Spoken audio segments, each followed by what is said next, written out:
What's up, Star Wars fans? Today I want to talk about the Book of Boba Fett Episode 6. I asked you, the community, what you thought was going to happen in this episode, and as always, you came through with some fantastic speculation. And heading over to the community tab, we have first up here Jay Mikowski, and he states, "Unfortunately, I think we won't see Grogu in the Book of Boba Fett. The show cannot spend any more time with Din since they need to set up the threat of the Pikes and whatever twists and betrayals might occur." Absolutely, Jay. There are definitely going to be some twists and turns that need to be set up. And remember, Dave Filoni is going to be directing this episode. And I think there's a lot of potential reasons as to why you would bring Dave Filoni in to direct this episode. But I think first and foremost is probably to create some sort of standoff between Boba Fett and another renowned bounty hunter. But I am getting ahead of myself here. Let's head back over to the community tab where we got JetBlast 190, and he says, "I think it's a tough call and I could see it going either way. If the episode does include a reunion with Grogu, I think those scenes will be split between Din's reunion with Grogu and Boba's dealings with the Pikes on Tatooine." And I like this idea, JetBlast 190, that things could get split between the Mandalorian and Boba Fett. Certainly things have been split up between the past and present when it comes to the Book of Boba Fett. So could we have a split between Boba and Din Djarin in this episode? Well, I think that's definitely plausible. But that said, heading on back to the community tab, we got Milo Corrigan, and he states the first 15 minutes will be focused on Din Djarin finding Grogu. When he finds the little guy, he'll be surprised to see that he's grown very powerful and strong with the Force. And Milo, I like this idea a lot as well. The first 15 minutes of the episode sort of finish things off with Din Djarin and see him returning to Boba Fett. I do think this is a bit less likely, but from a marketing standpoint, if they do get Grogu in the Book of Boba Fett, that just means a whole lot of other people who just love Grogu are going to tune in to the Book of Boba Fett and start watching the series.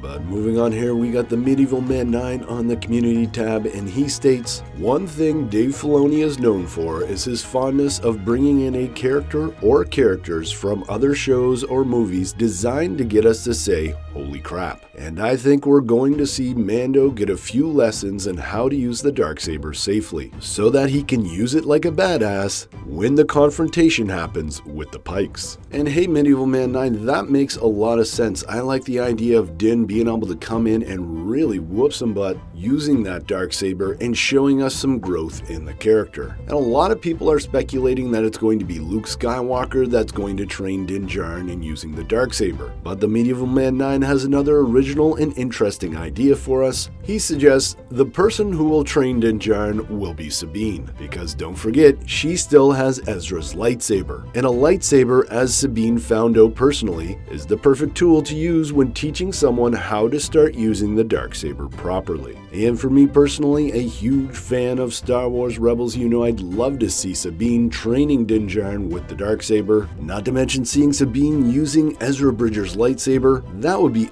absolutely fantastic in live action, but unfortunately I don't think that was really set up in the last episode, and I'm not really sure where Sabine and Din Djarin would cross paths. But a fantastic speculation as always, Medieval Man 9. And next up here we get an interesting comment from Don Coleman on the community tab. He states, "Stop thinking of this as the Boba Fett show. It was always just a tangent of the Mandalorian to explain why Boba Fett is different. It was never intended to be a multi-season series. This is why everyone is having problems with the pacing. You are all making a mistake of what this show is." And I like that different perspective, Don. Certainly when looking at things from this perspective, it makes me think that we are going to be following along with Din Djarin a bit more, but my gut is still telling me that we're going to get more Boba Fett. But let's move on to one more comment here. Bash states on the community tab, "Next episode will likely be about Boba, particularly Boba's perspective while Din and Fiddick are traveling back to him. Maybe a Cad Bane appearance. I mean, it is directed by Dave Filoni." And yeah, Bash, when it comes to Dave Filoni and a character that he might be bringing into this episode, certainly I'd love to see Ahsoka or Sabine Wren, but Cad Bane is one of those characters that really makes a lot of sense. I mean, we saw him in the Bad Batch Season 1 fighting fighting Fennec Shan, so why not bring him into the Book of Boba Fett and have that showdown with Boba Fett, maybe even mentioning that the Pikes brought him out of retirement. I think that would all be fantastic. But hey, that all said, this series has been pretty predictable until episode 5, and now 6 and 7, we really have no idea where we're going. Yes, there should be some sort of showdown with the Pike Syndicate, but how that's going to happen, well, that's anybody's guess. So thank you everyone who shared their comment on the community tab. Please hit that subscribe button if you'd like to be part of these videos. And as always, I'm Mike, thanks for watching, and may the force of others be with you.